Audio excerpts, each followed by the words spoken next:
धर्म ही जिसका सदृढ़ मूल है, वेद जिसका तना है, पुराण रूपी शाखाओं में जो समृद्ध है, यज्ञ जिसका पुष्प है और मोक्ष जिनका फल है, ऐसे भगवान मधुसूदन रूपी पादप जैसे वृक्ष को जैसे वृक्ष सबको आश्रय देता है, वैसे भी भगवान भी अपने चरणविंद में आश्रय देकर सबकी रक्षा करते हैं। इसलिए भगवान मधुसूदन को यहाँ पादप वृक्ष की उपमा दी गई है।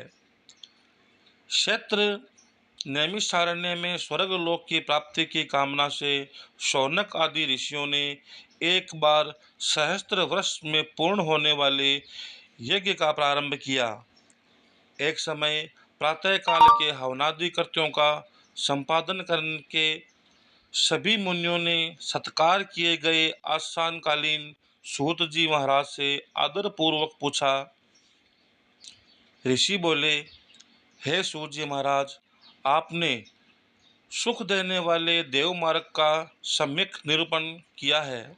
इस समय हम लोग भयावह यम मार्ग के विषय में सुनना चाहते हैं। आप सांसारिक सुखों और उस क्लेश के विनाशक साधन को तथा इस लोक और परलोक के क्लेशों को यथावत वर्णन करने में समर्थ हैं, अतः उसका वर्णन कीजिए। सूत जी बोले, हे मुनियों, आप लोग सुने। मैं अत्यंत दुर्गम यम मार्ग के विषय में कहता हूँ, जो पुण्यात्मा जनों के लिए सुखद है और पापियों के लिए दुखद है। गरुड़ जी के पूछने पर भगवान विष्णु ने उनसे जैसा कुछ कहा था, मैं उसी प्रकार आप लोगों को संदेह की निवृत्ति के लिए कहूँगा। किसी समय में वैकुंठ में सुखपूर्वक विराजमान परम गुरु श्रीहरि से विनता पुत्र गरुड़ जी ने विनय से सर झुका करके पूछा। गरुड़ जी बोले, हे देव, आपने भक्ति मार्ग का अनेक प्रकार से मेरे सक्षम वर्णन किया है और भक्तों को प्राप्त होने वाली उत्तम गति के विषय में भी कहा है। अब हम भयंकर यम मार्ग के विषय में सुनना चाहते हैं। हमने सुना है कि आपकी भक्ति से विमुख प्राणी वही नरक में जाते हैं। भगवान का नाम सुगमता पूर्वक लिया जा सकता है। जिह्वा प्राणी के अपने वश में है तो भी लोग नरक में जाते हैं। ऐसे अधर्म मनुष्यों को बार बार धिक्कार है। इसलिए हे भगवान, पापियों को जो गति प्राप्त होती है तथा यम मार्ग में जैसे वे अनेक प्रकार के दुख प्राप्त करते हैं, उसे आप मुझसे कहें। श्री भगवान बोले, हे पक्षींद्र, सुनो। मैं उस यम मार्ग के विषय में कहता हूँ जिस मार्ग से पापी जन नरक की यात्रा करते हैं और जो सुनने वाले के लिए भी भयानक है।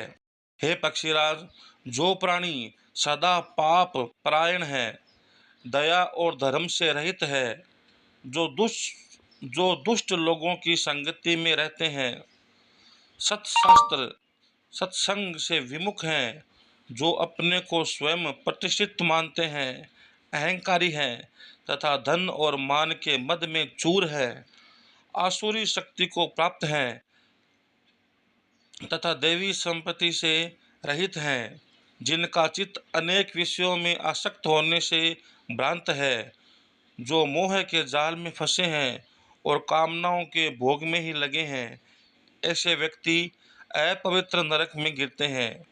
जो लोग ज्ञानशील हैं वे परम गति को प्राप्त होते हैं। पापी मनुष्य दुखपूर्वक यम यातना प्राप्त करते हैं। पापियों को इस लोक में जैसे दुख की प्राप्ति होती है और मृत्यु के पश्चात वैसी ही यम यातना को भी प्राप्त होते हैं। ध्यानपूर्वक सुनो। यथोपार्जित पुण्य और पाप के फलों से जो पूर्व में भोग कर कर्म के संबंध से उसे कोई शारीरिक रोग हो जाता है, व्याधि से युक्त तथा जीवन धारण करने की आशा से उत्कंठित उस व्यक्ति की जानकारी के बिना ही सर्प की भांति बलवान काल उसे समीप आ पहुंचता है। उसे मृत्यु की संप्राप्ति की स्थिति में भी उसे वैराग्य नहीं होता। उसने जिनका भरण पोषण किया था उन्हीं के द्वारा उसका भरण पोषण होता है। वृद्धावस्था के कारण विकृत रूप वाला और मरना विमुख वह व्यक्ति घर में अपमान पूर्वक दी हुई वस्तुओं को कुत्ते की भांति खाता हुआ जीवन व्यतीत करता है। वह रोगी हो जाता है, उसे मंदाग्नि हो जाती है और उसका आहार तथा उसकी सभी चेष्टाएं कम हो जाती हैं। प्राणवायु के बाहर निकलते समय आंखें उलट जाती हैं, नाड़ियां कफ से रुक जाती हैं, उसे खांसी और श्वास लेने में प्रयत्न करना पड़ता है तथा कंठ में घूर घूर के शब्द निकलने लगते हैं। चिंतामग्न स्वजनों से घिरा हुआ तथा सोया हुआ वह व्यक्ति कालपाश के वशीभूत होने के कारण बुलाने पर भी नहीं बोलता। इस प्रकार कुटुंब के भरण पोषण में ही निरंतर लगा रहने वाला अजितेंद्रिय व्यक्ति अंत में रोते बिलखते बंदों बांधों के बीच उत्कट वेदना से संज्ञा शून्य होकर मर जाता है।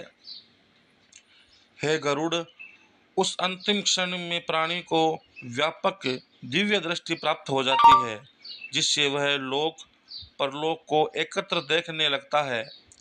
अतः चकित होकर वह भी कुछ नहीं कहना चाहता। यमदूतों के समीप आने पर सभी इंद्रियां विफल हो जाती हैं, चेतना जड़ीभूत हो जाती है और प्राण चलायमान हो जाते हैं। आतुर काल में प्राणवायु के अपने स्थान से चल देने पर एक क्षण भी एक कल्प के समान प्रतीत होता है और 100 बिच्छुओं के डंक मारने जैसी पीड़ा होती है।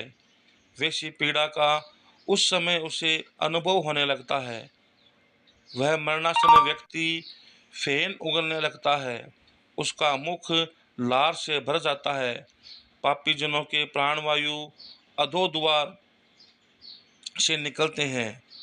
उस समय दोनों हाथों में पाश और दंड धारण किए नग्न दांतों को कटकटाते हुए क्रोधपूर्ण लाल नेत्र वाले दो दो भयंकर दूत समीप आते हैं।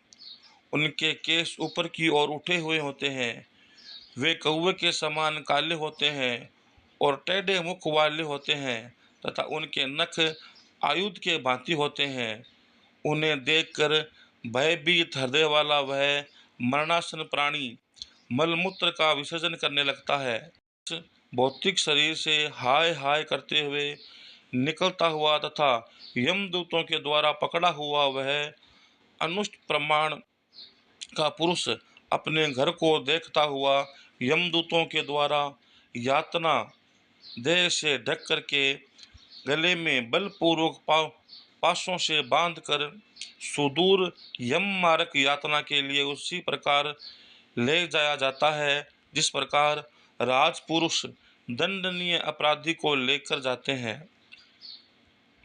इस प्रकार ले जाते हुए उस जीव को यम के दूत तर्जना करके डराते हैं और नरकों के तीव्र भय का पुनः पुनः वर्णन करते हैं। यमदूत कहते हैं, रे दुष्ट, शीघ्र चल, तुम यमलोक जाओगे।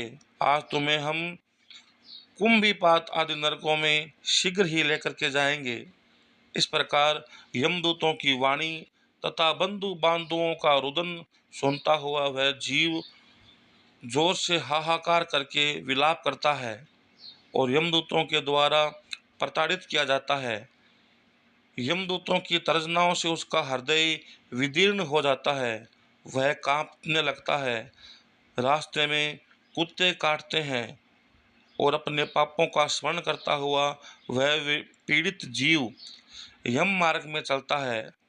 भूख और प्यास से पीड़ित होकर सूर्य, दानवाग्नि एवं वायु के झोंके से संतप्त होते हुए वह यमदूतों के द्वारा पीठ पर कोड़े से पीटे जाते हुए उस जीव को तपी हुई बालुका से पूर्ण तथा विश्राम रहित और जल रहित मार्ग पर असमर्थ होते हुए भी बड़ी कठिनाइयों से चलना पड़ता है। थक कर जगह जगह गिरता है और मूर्छित हो जाता हुआ है। पुनः उठकर पापीजनों की भांति अंधकारपूर्ण यमलोक में लाया जाता है। 2 अथवा 3 मुहूर्त में वह मनुष्य वहां पहुंचाया जाता है और यमदूत उसे घोर नरक यातनाओं को दिखाते हैं। मुहूर्त मात्र में यम को और नारकीय यातनाओं के भय को देखकर वह व्यक्ति यम की आज्ञा से आकाश मार्ग से यमदूतों के साथ पुनः इस लोक मृत्युलोक में चला जाता है। मनुष्य लोक में आकर आबादी वासना से बद्ध वह जीव देह में प्रविष्ट होने की इच्छा रखता है, किंतु यमदूतों द्वारा पकड़कर पास से बांध दिए जाने से भूख और प्यास से अत्यंत पीड़ित होकर के रोता है। हे पक्षीराज, यह पातकी प्राणी पुत्रों से दिए हुए पिंड तथा आतुर काल में दिए हुए दान को प्राप्त करता है, तो भी उस नास्तिक को तृप्ति नहीं होती। पुत्रादि के द्वारा पापियों के उद्देश्य से किए गए श्राद्ध, दान तथा जलांजलि उसके पास ठहरती नहीं। अतः पिंडदान का भोग करने पर भी वे क्षुधा से व्याकुल होकर यम मार्ग में जाते हैं। जिनका पिंडदान नहीं होता वे प्रेत रूप में होकर कल्प पर्यंत निर्जन वन में दुखी होकर भ्रमण करते रहते हैं। सैकड़ों करोड़ कल्प बीत जाने पर भी बिना भोग किए कर्म फल का नाश नहीं होता और जब तक वह पापी जीव यातनाओं का भोग नहीं कर लेता तब तक उसे मनुष्य शरीर की प्राप्ति नहीं होता। हे पक्षीराज, इसलिए पुत्र को चाहिए कि वह 10 दिनों तक प्रतिदिन पिंड दान करे। हे पक्षी श्रेष्ठ, वे पिंड प्रतिदिन 4 भागों में विभक्त होते हैं।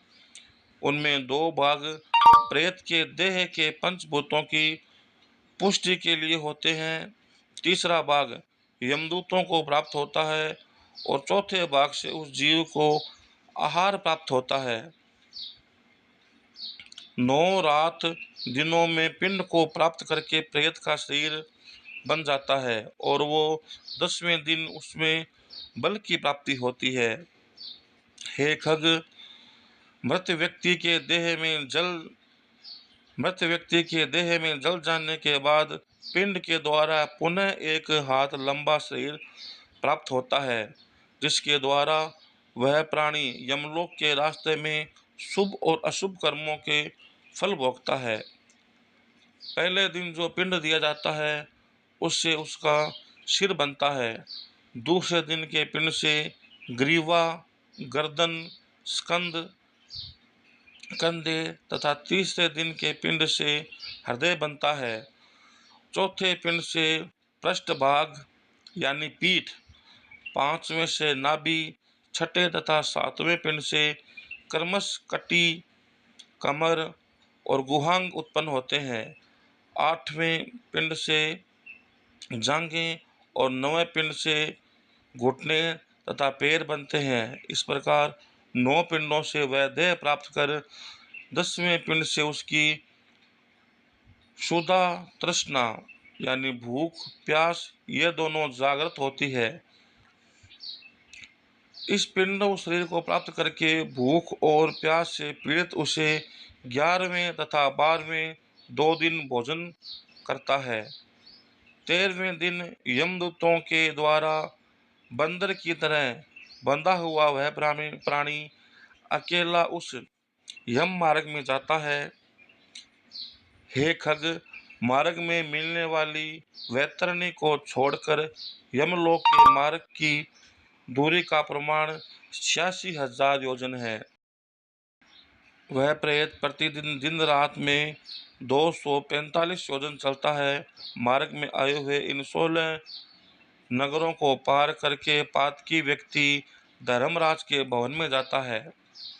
वह 16पुर इस प्रकार है: सौम्यपुर, शौरीपुर, नगेंद्र भवन, गंधर्वपुर, शैलागम, क्रौंचपुर, क्रूरपुर, विचित्र भवन, ब्रह्मपदपुर, दुखदपुर, नानाक्रंदपुर, सुतप्त भवन, रौद्रपुर, पर्यवसनपुर, चिताढ़पुर तथा बहुभीतिपुर को पार करके वह इनके आगे यमपुरी में धर्मराज का भवन स्थित है।